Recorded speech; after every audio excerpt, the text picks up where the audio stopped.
Good evening. It's a little late for one of my videos, but I was getting ready for bed and I was inspired to come on here and share something.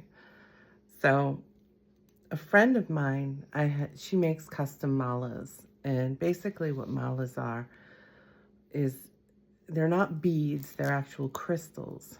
And typically they have a tassel at the end, but I custom asked for this spiral. And the reason being is, well, there's a few things about my malas, and she did an amazing job because mine are not typical. Usually they're in segments of 3. I did 4 intentional segments. And then of course, like I said, I did the spiral. And the spiral for me symbolizes life. When we think of learning lessons and growth and healing, it's always frustrating for us when all of a sudden, we think we heal something and then a situation comes around and it reminds us that we're not fully healed, right? So it's like another situation occurs, we get triggered again, whatever the case may be. And it may not be the same type of situation, but it's going to bring out the same energy, right? The same trigger, the same wound, the same insecurities, whatever the case may be. It's going to hit the same spot and it will leave us in almost a place of lack. Like oftentimes it throws people in all or nothing thinking, like, what's the point? I've been working on this. I thought I healed this. And then here I am upset again. Or something else comes up and it just brings more to the surface for us to purge, heal. These are all synonymous words for me with regards to the subject matter, okay? Purging, letting go, we can't really do that until we come to a place of either acceptance, healing. Again, it really depends on the scenario, but these can all be fairly synonymous, okay?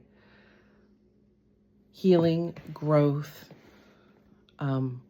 movement forward, right? The thing to keep in mind, and I truly believe this, and this is why I have a spiral, is that life is not linear. Time is not linear, okay? Things tend to come back around.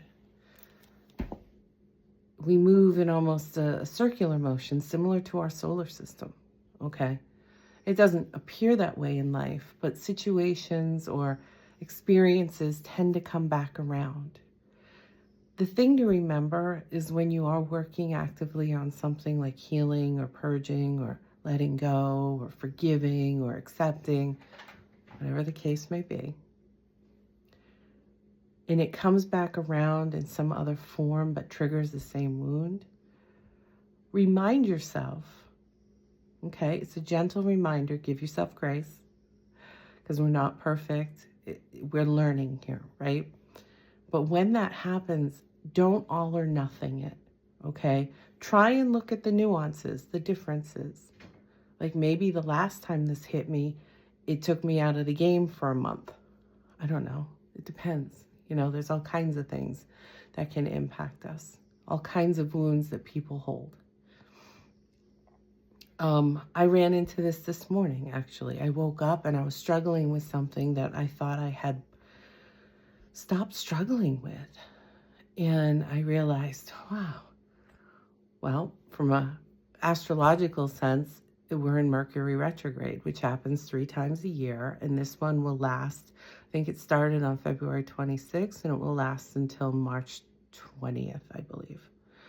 So all that means, okay, is that there's a lot of nostalgia that comes up for us. And this is a good opportunity, a time for growth to really kind of work through the things that come up for us, whether we're dreaming it, and it's throwing us into an emotional pattern that we need to reconcile or work through, or it's just situations in our life that are reminiscent of old situations that maybe wounded us, okay?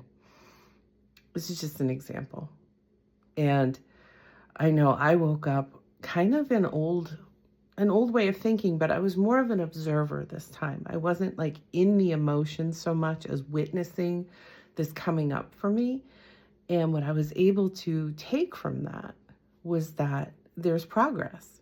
So maybe it's not completely purged and healed, but I'm not where I was even 2 years ago. Never mind however long ago. Okay. Notice those differences, those changes, because that's how you measure progress. And that's what keeps you in the game. Okay. That's what keeps you working on it versus throwing in the towel and going back to some kind of lack or fear mindset. If you put the work in, you deserve to go all the way. What do they say? I don't remember whose quote it was, but maybe it was I forget. Harvey? I don't know. I don't know if it was his quote, but he said this. Said basically, if you're already in hell, don't stop now.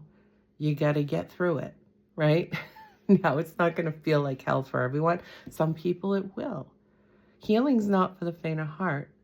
But if you find yourself in a similar situation, feeling some of the same things, notice the nuance, the differences in how you would have handled it 6 months ago, 2 years ago, 30 years ago, whatever. Everyone's different here, right? Again, it's not a race. It's not a competition. This is your journey. So the only one you're working against here, and it's not even working against, it's working with, okay? You're working with yourself to be your best self. So that these things, the more you sit with them and work through them, and instead of avoiding those feelings when they come up, instead, sit with it almost like a scholar would and say, well, what are you here to show me? What is it that you do for me or have historically done for me? You know, because pain is a teacher. I'm not saying inflict pain to learn. No. There's enough pain out there. And we all experience it. So when you do, don't look at it as an enemy. Sit with it and try and figure out, why is it here in the first place? Why do I feel this? Why can someone else go through the exact same thing and not feel the way I do? It's because it's speaking to a wound within yourself. And until you sit with that and understand it and bring it to the surface for purging, healing, letting go, accepting, it's going to still be there. And every time you cycle around, you're going to get triggered. So in this case, as we're on this healing journey, we're going to keep cycling around. It's going to keep coming in our face. But each time, the trigger is not going to seem so severe, because as we learn, we integrate, we release a little more, it becomes less and less painful. And that, my friend, is the healing process. It's not an overnight thing. So when you see someone like me talking about things that I've healed, I've been at this for a long time. And it doesn't tickle, or at least it hasn't historically. So I mean it when I say it's not for the faint of heart, but it's so worth it. It is, when you can legitimately forge that deeper relationship with yourself by not running from your fears. Now, obviously, safety comes first. Because again, everybody's situation is going to be different, but I'm talking about internal work. As long as you're in a safe environment where you're safe to do that, okay? And sometimes we have to create that for ourselves. But again, everybody's situation is going to be a little different. But I'm going on the premise that you're similar to me, and otherwise, hopefully, you're with someone who's helping you, okay? But if you're similar to me and you're doing a lot of this work on your own, don't be afraid of your demons, okay? Don't be afraid of yourself. A lot of times those fears were put in place by your subconscious to protect you. You're not necessarily, again, everyone's situation is different, but hopefully you're not in the same place anymore where you require that kind of protection. So now it's become more of an avoidance.